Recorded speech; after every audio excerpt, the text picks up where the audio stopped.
ஓம் சாந்தி. எல்லோரும் குஷியாக இருக்கிறீங்களா? 12/5/2025 சாக்கார் முரளி பாப்தாதா சொல்கிறாங்க, இனிமையான குழந்தைகளே, உங்களுடைய தொழில் போன்றவைகள்லாம் பண்ணிக்கிட்டே நிரந்தரமாக உங்களுடைய இந்த ஈஸ்வரிய மாணவ வாழ்க்கையை நான் வாழ்ந்துட்டு இருக்கிறேன் அப்படிங்கிறதையும், என்ன படிப்பு படிச்சுட்டு இருக்கிறேன்றதையும் ஞாபகப்படுத்திக்கிட்டே இருக்கணும். லௌகீக தொழில் பண்ணாலும் கூட, லௌகீக காரியங்கள் பண்ணிகிட்டு இருந்தாலும் கூட, நான் மாணவ வாழ்க்கையில் இருக்கிறேன், மாணவனாக இருக்கிறேன், கடவுளுக்கு மாணவனாக இருந்து படிச்சுட்டு இருக்கிறேன்றது சதா ஞாபகம் இருக்கணும். ஸோ கடவுளே எனக்கு நடத்துகிறாருன்ற அந்த போதை இருந்துக்கிட்டே இருக்கணும். கேள்வி: இந்த ஞான அமிர்தத்தை எப்படி ஜீரணம் பண்ணுறது, கிரகிச்சுக்கிறது அப்படிங்கிறத தெரிந்த குழந்தைங்களுடைய அடையாளம் என்ன? அவங்களுக்கு எப்போவுமே ஆன்மீக போதையிலே இருப்பாங்க. அந்த போதையின் ஆதாரத்தில் ஒவ்வொருத்தருக்கும் நன்மை செஞ்சுக்கிட்டே இருப்பாங்க. மற்றவர்களுக்கு நன்மை செய்கிறத தவிர எதுவுமே அவங்களுக்கு பிடிக்காது. அதாவது சேவையிலே தன்னை முழுசாக ஈடுபடுத்தி இருப்பாங்க. ஸோ முட்களை மலராக்கும் சேவையிலே நாள் முழுவதும் பிஸியாக இருப்பாங்க. ஸோ இவங்களுக்கு தான் அந்த ஞான அமிர்தத்தை ஜீரணிக்கும் ரகசியம் தெரிந்த குழந்தைங்களுடைய அடையாளம் இது தான். அந்த போதையிலே இருப்பாங்க, அந்த போதையிலே எல்லோருக்கும் ஞானத்தையும் கொடுப்பாங்க. ஓம் சாந்தி. குழந்தைங்க இங்கே உட்காந்துட்ருக்குறோம். நாம் இந்த 5000 வருட நாடகத்தில் நடிக்கிற நடிகர்கள் 84 பிறவி சக்கரத்தை சுற்றி வந்திருக்கிறோம் அப்படிங்கிறது சதா ஞாபகம் இருக்கணும். பாபா நம்மை மீண்டும் ராஜ்யத்தை அடைய வைக்கிறதுக்காக வந்திருக்கிறார். தமோ பிரதானமாக இருக்கிற நம்மளை சதோ பிரதானமாக ஆக்கிறதுக்காக வந்திருக்கிறார். பாபாவை தவிர வேறு யாருமே நமக்கு இதெல்லாம் புரிய வைக்க முடியாது. நீங்கள் இங்கே ஒரு ஸ்கூலில் உட்காந்துட்ருக்கிற மாதிரி தான் உட்காந்துட்டு இருக்கிறீங்க. வெளியில் போயிட்டீங்கன்னா நீங்கள் இந்த ஸ்கூலில் இல்லை. இது உயர்ந்ததிலும் உயர்ந்த ஆன்மீக பள்ளிக்கூடம். இங்கே சுயம் ஆன்மீக தந்தையே நமக்கு ஞானம் சொல்லி கொடுத்துட்டு இருக்கிறார். ஸோ அதனால் குழந்தைங்க எங்கே இருந்தாலும் இந்த படிப்பை மனசில் ஆசை போட்டுக்கிட்டே இருக்கணும். பாருங்கள், பிரம்மா பாபா கூட குழந்தை தான். அவருக்கும் உங்களுக்கு நடத்துகிற அதே பாபா தான் நடத்துகிறார். ஸோ நீங்கள் எல்லோருமே என்னுடைய குழந்தைகள் தான். அவர் அனைத்து மனித ஆத்மாக்களின் தந்தையாக இருக்கிறார். அவர் இந்த பிரம்மாவுடைய உடலை கடனாக எடுத்து நமக்கு இதை புரிய வைக்கிறார். தினம் தினம் புரிய வைக்கிறார். இங்கே உட்காந்துட்டு இருக்கும்போது நாம் 84 பிறவி எடுத்து முடிச்சிருக்கிறோன்ற ஞாபகத்தில் இருக்கணும். இல்லை, நாடாத ஆட்டமெல்லாம் ஆடி ஓய்ந்து போய் உட்காந்துட்ருக்குறோன்றது ஞாபகம் இருக்கணும். ஸோ இப்போ நாம் மீண்டும் அடைய போகிறோம். அதுதான் லட்சியம். சத்தியுகத்தின் ஆரம்பத்தில் வரப்போகிறோம். ஏன்னா உலகத்தின் எஜமானர்களாக நாம் தான் இருந்தோம், தேவதைகளாக இருந்தோம். பிறகு மறுஜன்மம் எடுத்து தரையில் விழுந்து கிடக்கிறோம். இதுவும் மைண்டில் இருக்கணும். இப்போ மீண்டும் இழந்ததை அடையணும். எவ்வளவு நிரம்பியதாக இருந்தது இந்த பாரதம்.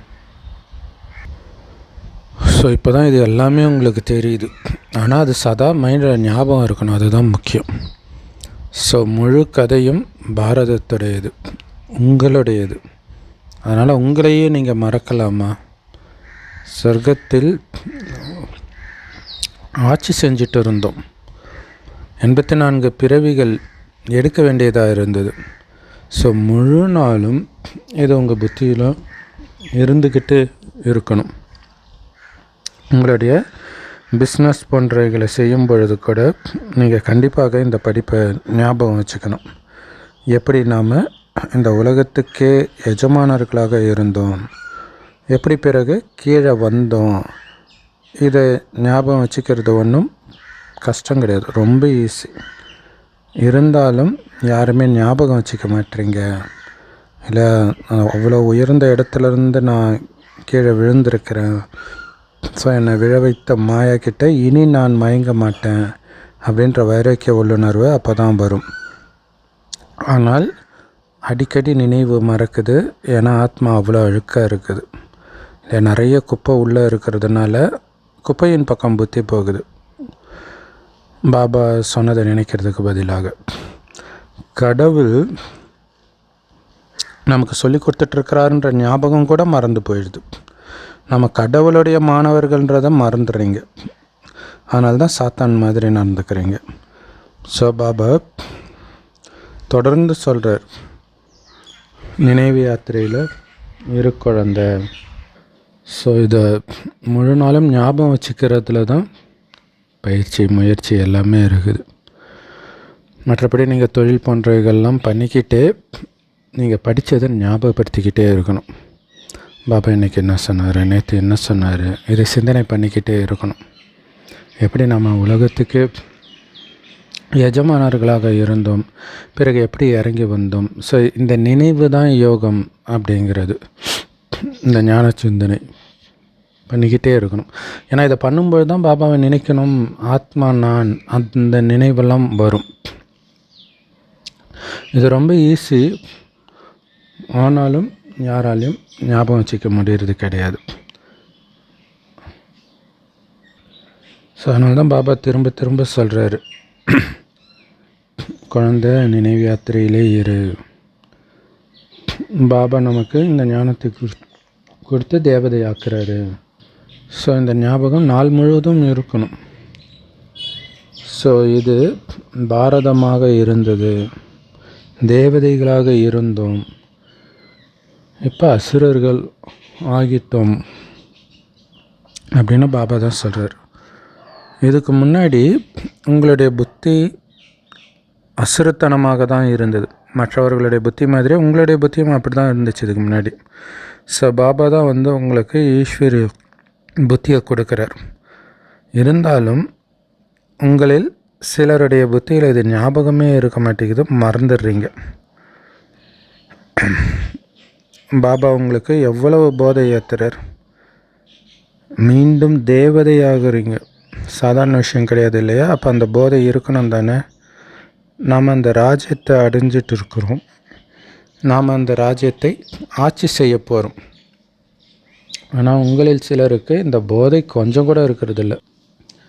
இந்த ஞான அமிர்தத்தை உங்களால் கிரகிச்சிக்கவே முடிகிறது கிடையாது, அதாவது ஜீரணம் பண்ண முடிகிறது கிடையாது. யாருக்கு இந்த போதை இருக்குதோ அவங்க மற்றவர்களுக்கு நன்மை செய்கிறத தவிர வேறு எதை பேசுகிறதும் சரின்னு நினைக்க மாட்டாங்க. இல்லை, அவங்க பாபா அவங்க வாயை திறந்தாலே பாபாவுடைய ஞானம் மட்டுமே தான் சொல்லிகிட்டு இருப்பாங்க. மற்றவர்களை மலராக்கிற சேவையிலே தான் பிஸியாக இருப்பாங்க.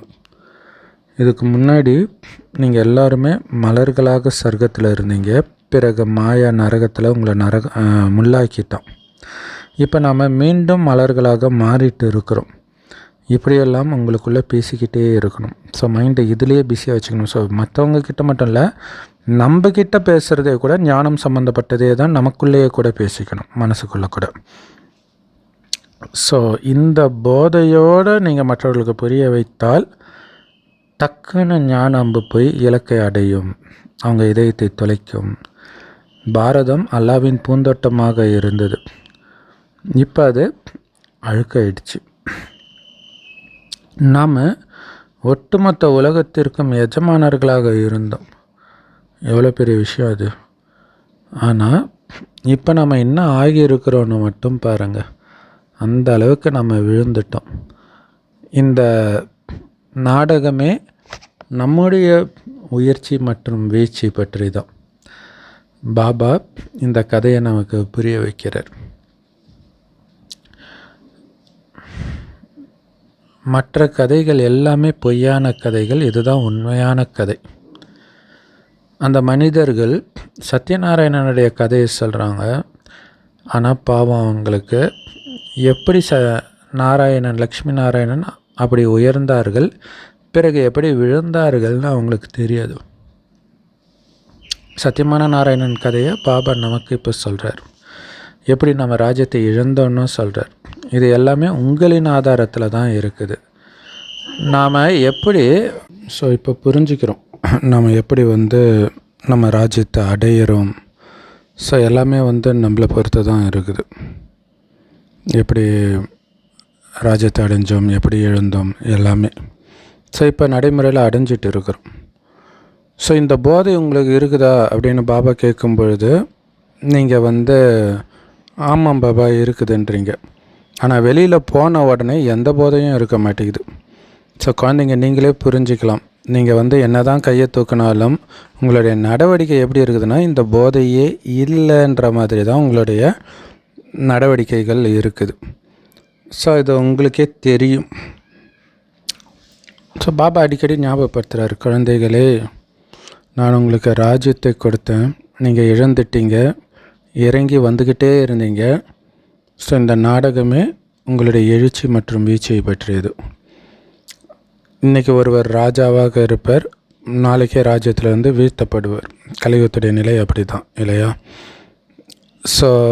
நியூஸ் பேப்பரில் தினம் தினம் அப்படி பார்க்குறோம் தானே. குறிப்பாக பாகிஸ்தான்லலாம் நீங்கள் பார்க்கலாம். ஆட்சி செஞ்சுட்டு உடனே அவங்கள ஒன்று தூக்கில் போட்டுருவாங்க, சுட்டு கொண்டுடுவாங்க, அல்லது நாட்டை விட்டு அவர் ஓடி போயிடுவார்.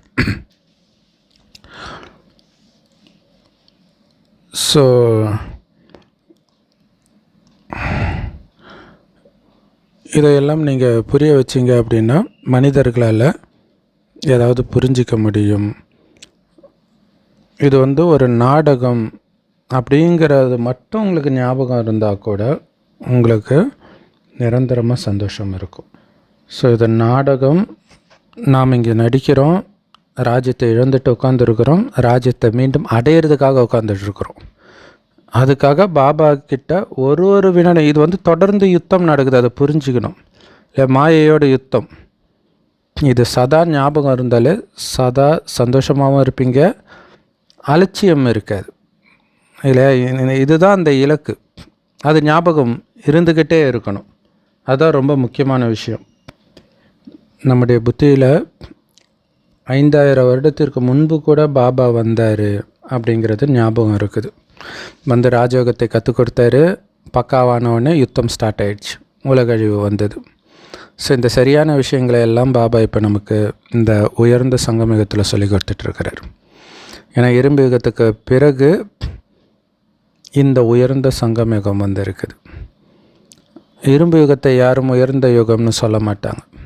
இன்னும் சொல்லப்போனால் தங்க யுகத்தை கூட அப்படி சொல்ல மாட்டாங்க. அசுர சம்பிரதாயத்தை தெய்வீக சம்பிரதாயமாக மாற்றக்கூடிய இந்த சங்கம யுகம்தான் உயர்ந்ததிலும் உயர்ந்த யுகம். மற்றபடி அசுர சம்பிரதாயம் தெய்வீக சம்பிரதாயம்னு சொல்லப்பட்டிருக்குது. இந்த ரெண்டுத்துக்கும் இடையில் இந்த பழைய உலகம் புதியதாக மாறும்பொழுது வரக்கூடிய யுகம்தான் இந்த சங்கம யுகம்.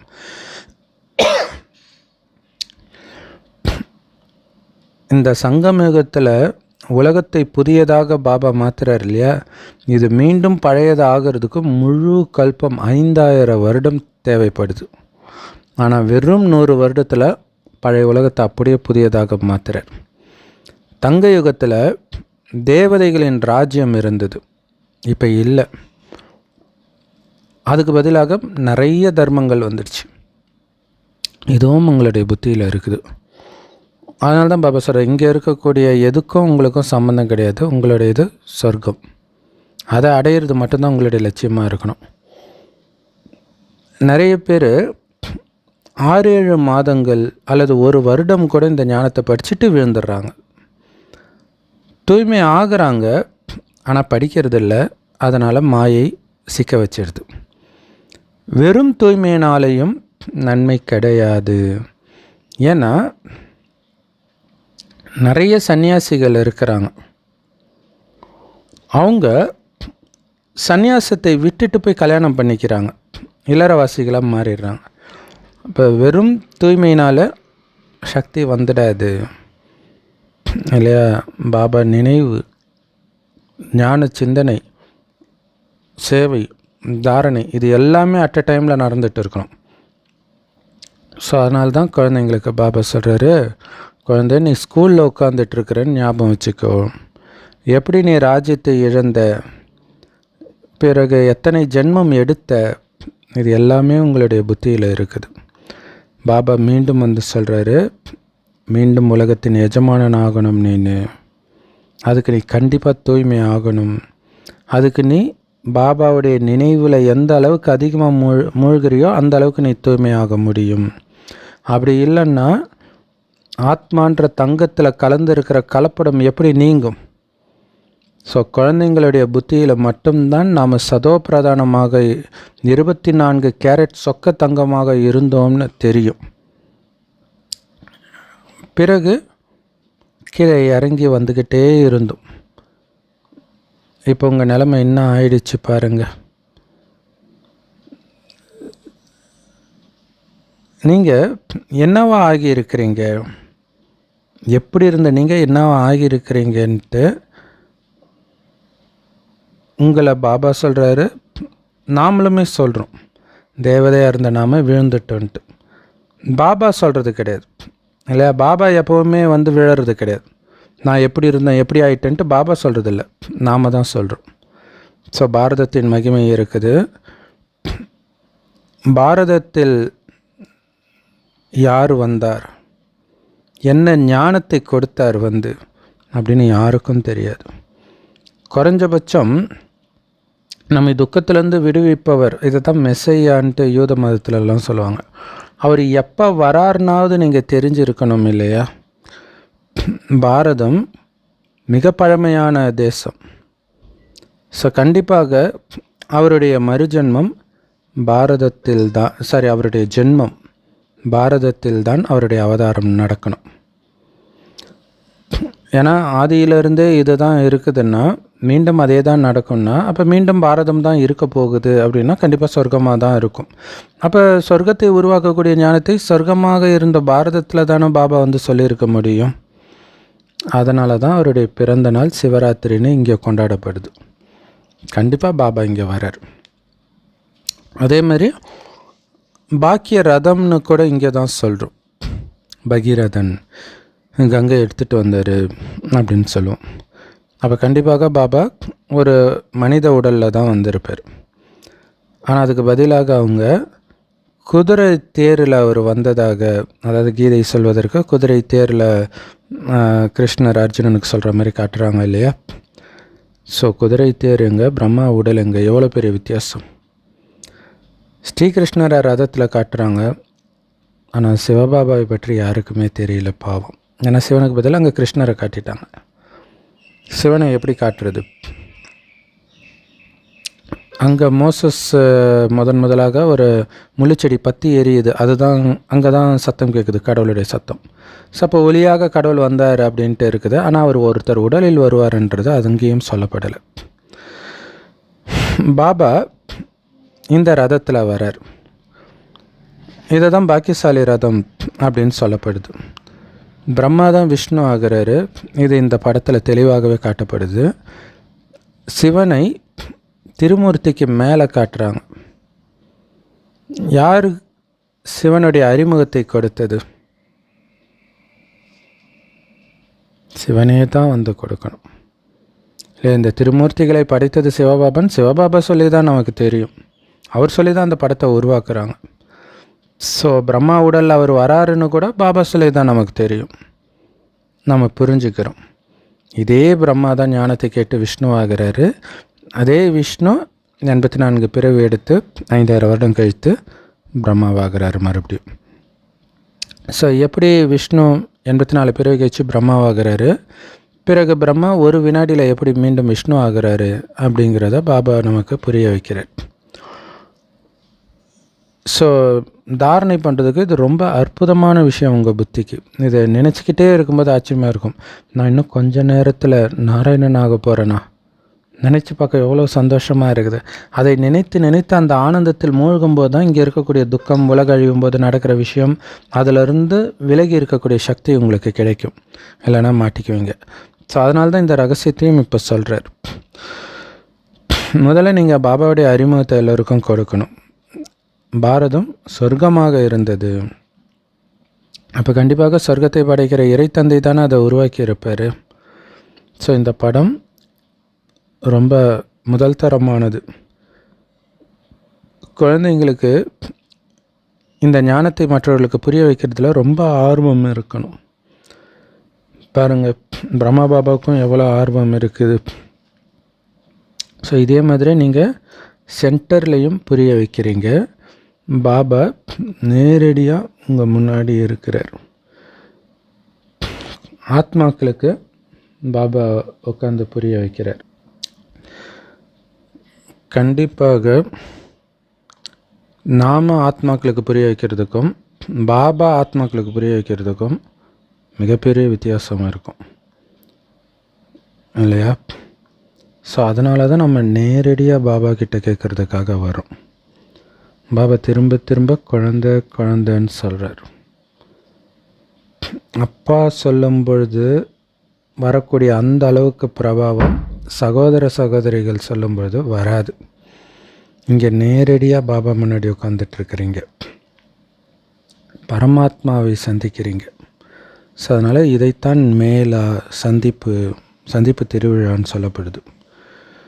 பாபா நேரடியாக உங்களுக்கு புரிய வைக்கும் பொழுது உங்களுடைய போதை அவ்வளோ அதிகரிக்குது. நீங்கள் நினைக்கிறீங்க எல்லையற்ற தந்தையே புரிய வைக்கிறார் அப்படின்னும் பொழுது நான் ஏன் அவர் சொல்கிறத கேட்கக்கூடாது அப்படின்னு உங்களுக்கு தோணுது. பாபா சொல்கிறாங்க, நான் உங்களை சொர்க்கத்துக்கு அனுப்பினேன். பிறகு 84 பிறவி எடுத்து நீங்கள் தூய்மை ஆயிட்டீங்க. இப்போ மீண்டும் தூய்மை ஆக மாட்டிங்களா? ஆத்மாக்கள் கிட்ட இதை சொல்கிறார். சிலர் இதை புரிஞ்சுக்கிட்டு சொல்கிறீங்க, பாபா சத்தியத்தை சொல்கிறாரு.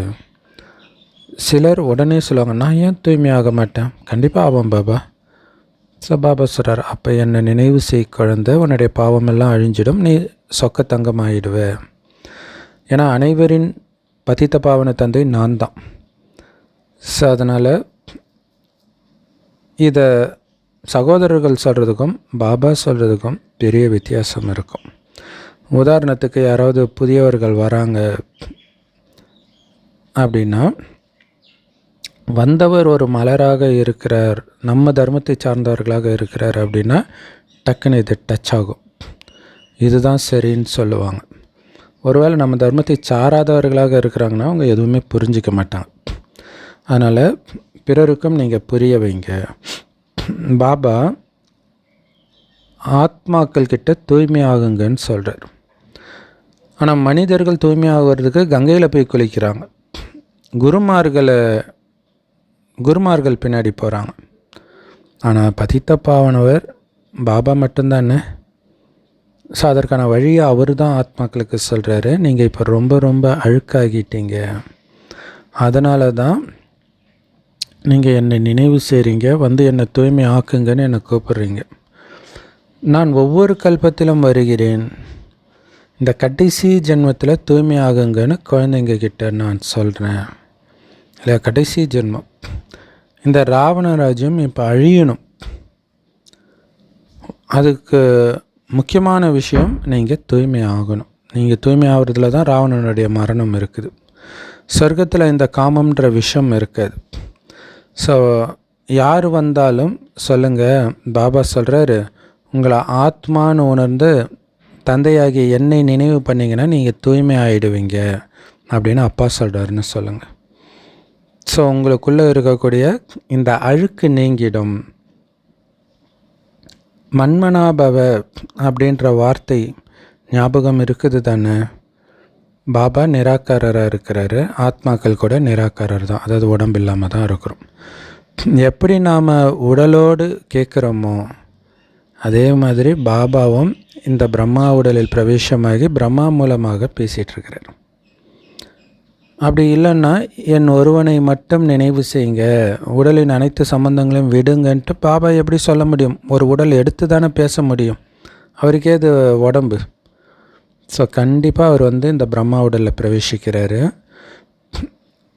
நடைமுறையில் பிரஜாபிதா பிரம்மா இங்கே இருக்கிறார். அவர் மூலமாக சிவபாபா பேசுகிறார். நாம் சிவபாபா எல்லையற்ற தந்தை பேசுகிறத மட்டும்தான் இப்போ கேட்குறோம்.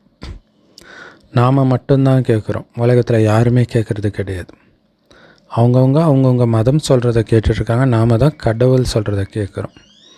அவர் சொல்கிறாரு, தூய்மையாகுங்கள், அழுக்காகிறத விட்டுடுங்க. இல்லையா? காமமாக இருக்கட்டும், கோபமாக இருக்கட்டும், பற்று பேராசை, அகங்காரமாக இருக்கட்டும், எல்லாத்தையும் விட்டுருங்க. குறிப்பாக இந்த பழைய உடலின் பழைய தேக அகங்காரத்தை விட்டுருங்க. என்னை மட்டுமே நினைவு பண்ணிக்கிட்டே இருந்தீங்கன்னா அப்போ தான் கடைசி நேரத்தில் உயிர் பிரியும் போதும் உங்களுடைய புத்தியில் நான் மட்டுமே இருப்பேன். அதுதான் உங்களை லக்ஷ்மி நாராயணனாக மாற்றும். ஸோ அப்படி பாபாவை நினைக்க விடாமல் உங்களை டைவர்ட் பண்ணுற முக்கியமான குறையே தேவையில்லாமல் மற்றவர்களை பற்றி சிந்திக்கிறது, மற்றவர்கள் சொல்கிற வீண் விஷயங்களை கேட்குறது, பேசுறது. ஸோ அதனால தான் கெட்டதை பார்க்காதே, கேட்காதே, நினைக்காதேன்னு பாபா சொல்கிறார். ஜஸ்ட்டு பாபா நினைவு பண்ணிக்கிட்டே இருக்கணும். அந்த ஜோதி எரிஞ்சிக்கிட்டே இருக்கணும். பாபாவுடைய கட்டளை என்ன? தீயதை கேட்காதே. ஸோ ஒருத்தரை பற்றி இவங்க விஷயம் தெரியுமா, உங்கள் விஷயம் தெரியுமா அப்படின்னு மற்றவங்களை பற்றி கதை பேசுகிற விஷயமே நீங்கள் பண்ணக்கூடாது. ஒருத்தர் விஷயத்தை இவங்கக்கிட்ட சொல்கிறது, இவங்க விஷயத்தை இன்னொருத்தர்கிட்ட சொல்கிறது, இந்த மாதிரி வேலையை நீங்கள் வச்சுக்கக்கூடாது. அதுக்கு பேர் நான் பொருளி பேசுறது, காசிப் பண்ணுறது, அதை நீங்கள் பண்ணக்கூடாது. இப்போ உலகத்தில் உள்ள எல்லாருடைய புத்தியிலுமே பாபா மேலே அன்பு கிடையாது. ராமரை தவிர வேறு எந்த விஷயத்தை பேசினாலும் அது பொருளியே. எப்படி சொல்லிட்டார் பார்த்தீங்களா? மற்றனை பற்றி தப்பாக பேசுகிறது மட்டும் இல்லை, பாபா சம்மந்தப்படாத விஷயம் பேசினாலே நீங்கள் காசிப் தான் பண்ணுறீங்கன்னு புரிஞ்சுக்கோங்கன்ற. பாபா நினைக்கலனாலே நீங்கள் பாவம் தான் பண்ணுறீங்கன்னு புரிஞ்சுக்கோங்கன்ற. பாபா சொல்கிறாரு, காசிப் பண்ணுறத விட்டுருங்க, பொருளை பேசுகிறத விட்டுருங்க.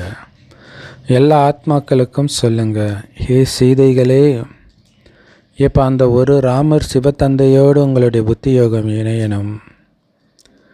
நீங்கள் தான் இறை தூதர்கள். எல்லோருக்கும் பாபாவுடைய செய்தியை சொல்லுங்கள். பாபா சொல்கிறார், ரொம்ப கஷ்டமானதெல்லாம் கிடையாது, என்னை மட்டும் நினைவு பண்ணுன்னு சொல்கிறார். அவ்வளோதான். இந்த ஒரு விஷயத்தை தவிர எல்லாமே காசிப்பு தான், பொருளை பேசுகிறது தான். ஸோ பாபா குழந்தைங்க கிட்ட சொல்கிறாரு, பொருளை பேசுகிறதை தியாகம் பண்ணுங்க. அது ரொம்ப கேவலமான குணம், அடுத்தவங்களை பற்றி பேசுகிறது. ஸோ அனைத்து சீதைகளின் புத்தி யோகத்தை ஒரு ராமரோடு இணையுங்கள். ஏன்னா உங்களுடைய வேலையே இது மட்டும்தான். இந்த ஞானத்தை, இந்த செய்தியை கொடுத்துக்கிட்டே இருங்க. கடவுள் வந்துட்டார், நாம் இப்போ தங்கயுகத்துக்கு போகணும் அப்படின்னு சொல்கிறார். அப்போ தங்கயுகம் எப்படி இருக்குமோ அதே மாதிரி நீங்கள் தங்கம் ஆகணும்னு சொல்கிறார். அதுக்கு இந்த பழைய இரும்பு யுகத்தை நீங்கள் விட்டுடணும். நீங்கள் எப்படி ராமர் சீதையை காட்டுக்கு அனுப்புகிறாங்களோ அந்த மாதிரி உங்களை காட்டுக்கு அனுப்பிச்சிட்டாங்க. நீங்கள் வனவாசத்தில் இருக்கிற சீதை நீங்கள் தான். இது உங்கள் இடம் கிடையாது. சொர்க்கம்தான் உங்களுடைய ராஜ்யம், ராமராஜ்யம். ஸோ காடு ஜங்கிள்னு சொல்லுவாங்க இல்லையா? ஒரு குமாரி திருமணம் செய்கிறதுக்கு முன்னாடி அந்த மாதிரி ஒரு வனவாசத்தில் மாதிரி ஏதோ ஒன்றுத்தில் உட்கார வச்சு பிறகு அனுப்புவாங்களாம் வீட்டுக்கு. ஸோ அது எதோடைய நினைவு? இப்போ நாம் அப்படி இருக்கிறோம், காட்டில் இருக்கிறோம். இனிதான் நம்ம மாமியார் வீட்டுக்கு, அதாவது சொர்க்கத்துக்கு போக போகிறோம். இந்த பழைய உடம்பை இங்கேயே விட்டுடணும் இல்லையா? ஒரு பொண்ணை செல்லம் கொடுத்து ஜாலியாக வளர்க்காமல் வீட்டில் இருக்கக்கூடிய எல்லா வேலையும் செய்ய சொல்லி வளர்க்கும்போது தான் அந்த குழந்தை, அந்த பொண்ணு திருமணமாகி போகிற இடத்துல எல்லா வேலையும் பண்ணும். இங்கே சோம்பேறியாக இருந்துச்சுன்னா அங்கேயும் பண்ணாது. ஸோ அதை தான் இங்கே பண்ணுறார் பாபா. சொர்க்கத்தில் உள்ள குணம் ஃபுல்லாக இங்கே வர வைக்கிறார், வர வச்சு அனுப்புகிறார். அப்போ தான் சொர்க்கமாகவே இருக்கும். நீங்கள் உங்கள் இஷ்டத்துக்கு அங்கே உங்களை அனுப்புனா என்ன ஆகும்? ஸோ இந்த பழைய உடல், பழைய குணம் எல்லாத்தையுமே நீங்கள் இங்கேயே விட்டுடணும். ஒரு தந்தையை மட்டும் தொடர்ந்து நினைவு பண்ணிக்கிட்டே இருக்கணும். ஸோ பழைய உடலை இங்கே விட்டுட்டு நம்ம மாமியார் வீட்டுக்கு, அதாவது சொர்க்கத்துக்கு போக போகிறோம். அதுக்கு ஒரு பாபாவுடைய நினைவிலே இருக்கணும். இந்த விநாச காலத்தில் யாருடைய புத்தி பாபாவோடு அன்பு கொண்டு இருக்குதோ அவங்க தான் சொர்க்கத்துக்கு போக முடியும். பாபா மீது அன்பு இல்லாதவர்கள் எல்லாம் காட்டுக்கு தான் போவார்கள், அதாவது மீண்டும் நரகத்தில் தான் பிறவி எடுப்பார்கள். இது குரானில் பார்த்திங்கன்னா அவர்கள் நிரந்தர நரகத்தில் தள்ளப்படுவார்கள் அப்படின்ட்டு இருக்கும். ஏன்னா அவங்களுடைய வசிப்பிடமே நரகமாக, காடாக இருக்குது.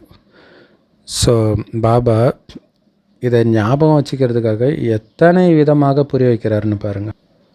உங்களுக்கு எல்லையற்ற ராஜ்யத்தை கொடுத்தா அப்பாவையே மறந்துட்டு காட்டுக்கு போயிட்டீங்க. ஸோ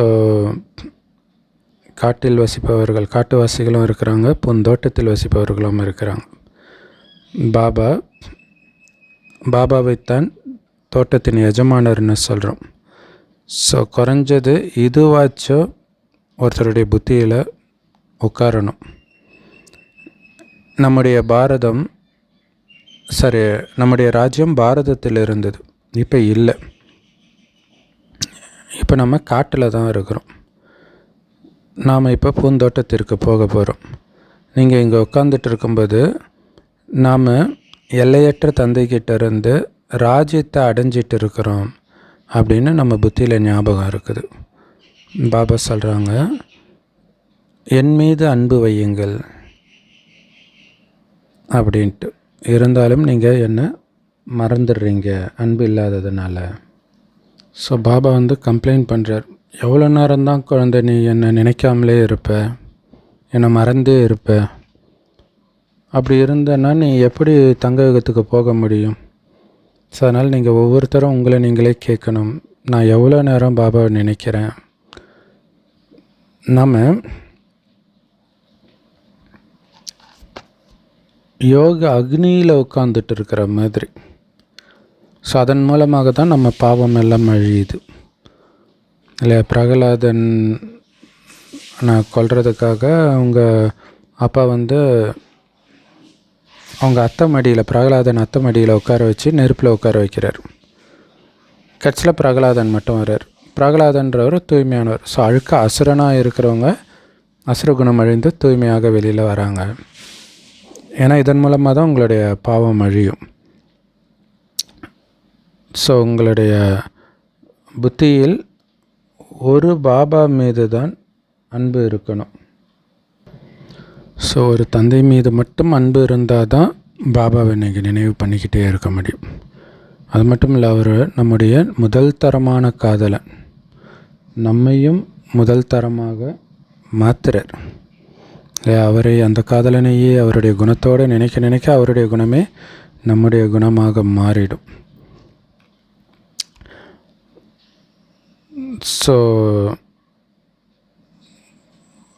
ஆட்டுக்கூட்டம் மாதிரி கும்பலாக தேர்ட் கிளாஸில் ட்ராவல் பண்ணுறதுக்கும் ஏசி கோச்சில் ட்ராவல் பண்ணுறதுக்கும் மிகப்பெரிய வித்தியாசம் இருக்குது இல்லையா? அப்போ நம்ம ஏசி கோச்சில் போகணும் இல்லையா? சொர்க்கத்தில் நிறைய பேர் யார் வருவா? பிரஜைகள் தான் வருவாங்க. அதிலும் குறிப்பாக திரேதாயுகத்தின் இறுதியில் தான் நிறைய பேர் வருவாங்க. ஸோ அதை தான் தேர்ட் கிளாஸ். அப்படி வரக்கூடாது, ஏசி கோச்சில் போகிறவங்களாக வரணும்.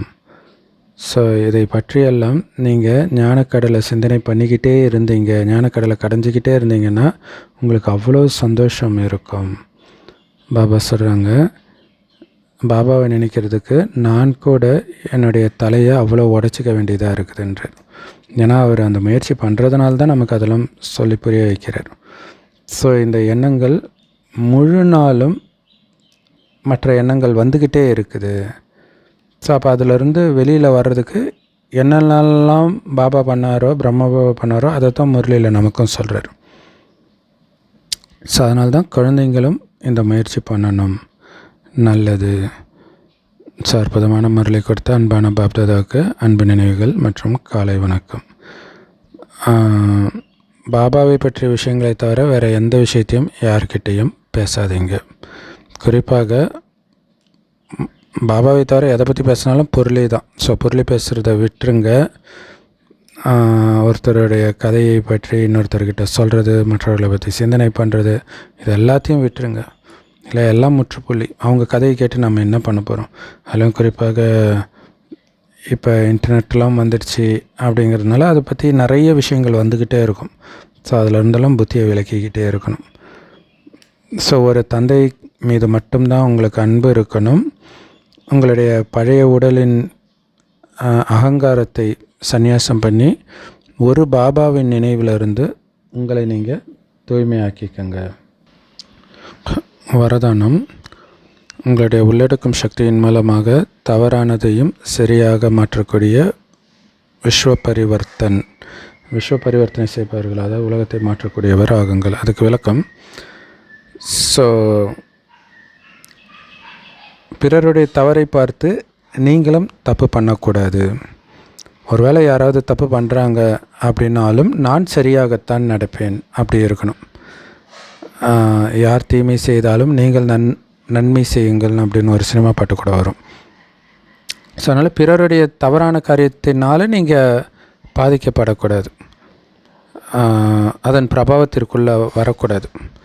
ஸோ அப்படி அதன் பிரபாவத்துக்குள்ளே நீங்கள் வந்துட்டீங்க அப்படின்னா நீங்கள் அலட்சியமாக ஆகிடுறீங்கன்னு அர்த்தம் இல்லையா? அந்த விழிப்புணர்வில், நான் ஆத்மான்ற உணர்வில், பாபாவுடைய குழந்தைன்ற நினைவில் சரியாக நடந்துகிட்டு இருக்கிறோம், சொர்க்கத்துக்கு போயிட்டுருக்கணும், இது எல்லாத்தையுமே மறந்துடுறோம். அப்போ அலட்சியமாயிடுறோம். ஸோ அதனால் நீங்கள் ஒவ்வொருத்தரும் சதா சரியான பாதையில் இருப்பதற்கான பொறுப்பை நீங்கள் எடுத்துக்கணும். எது எப்படி இருந்தாலும் நான் சரியான பாதையில் தான் நடப்பேன், தர்மர் மாதிரி. ஸோ யாராவது தப்பே பண்ணியிருந்தால் கூட அந்த நேரம் உங்களுடைய உள்ளடக்கும் சக்தியை பயன்படுத்துங்க. ஸோ அவங்க என்னென்ன தப்பு பண்ணாங்கன்னு நோட் பண்ணுறதை விட்டுட்டு அவர்கள் தவறை திருத்திக்கிறதுக்கான சகயோகம் நான் என்ன கொடுக்க முடியும்? என்னுடைய குணத்தின் மூலமாக. ஒருத்தர் கோபம் வருதுன்னா நீங்கள் அன்பாக நடந்து காட்டுங்க, அவங்கக்கிட்ட அதிக அன்பை கொடுங்க, தானாகவே அவங்களுடைய குணம் மாறிடும். ஸோ அப்போ தானாகவே உலக மாற்ற காரியமும் ஈஸியாக நடந்துடும். ஸ்லோகன்: நிரந்தர யோகி ஆகணும் அப்படின்னா எல்லைக்குட்பட்ட நான் எனதை எல்லைக்கு அப்பாற்பட்டதாக மாற்றிடுங்க. எல்லைக்குட்பட்ட நான் என்ன?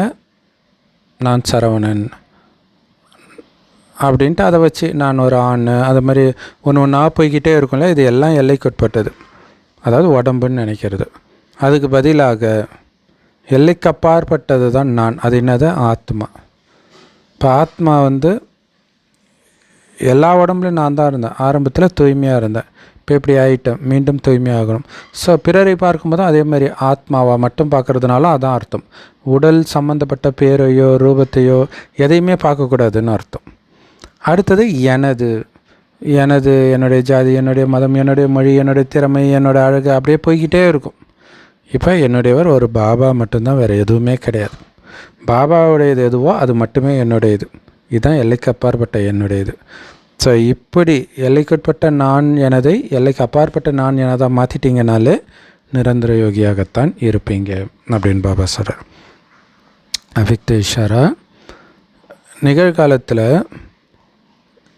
நீங்கள் ஃபரிஸ்தா நிலைக்கு பக்கத்தில் வந்துட்டு இருக்கிறீங்க, அதாவது பாபாவுக்கு சமமாக ஆகிட்டு இருக்கிறீங்க. ஸோ அதன்படி பார்க்கும்பொழுது அந்த தூய்மையின் விளக்கமே இப்போ ரொம்ப நுட்பமாக ஆயிடுச்சு. சும்மா காமம் இல்லாமல் இருக்கிறது மட்டுமே தூய்மை கிடையாது. பிரம்மச்சரிய விரதம் மட்டும் தூய்மை கிடையாது. பிரம்மச்சரிய விரதத்தோட பிரம்மாச்சாரிய விரதமும் இருக்கணும். அப்படின்னு அர்த்தம், பிரம்மா எப்படி நடந்துக்கிறாரோ ஒவ்வொரு அடியிலும் அவரை ஃபாலோ பண்ணுறவராக இருக்கணும். ஸோ அதுதான் தூய்மை.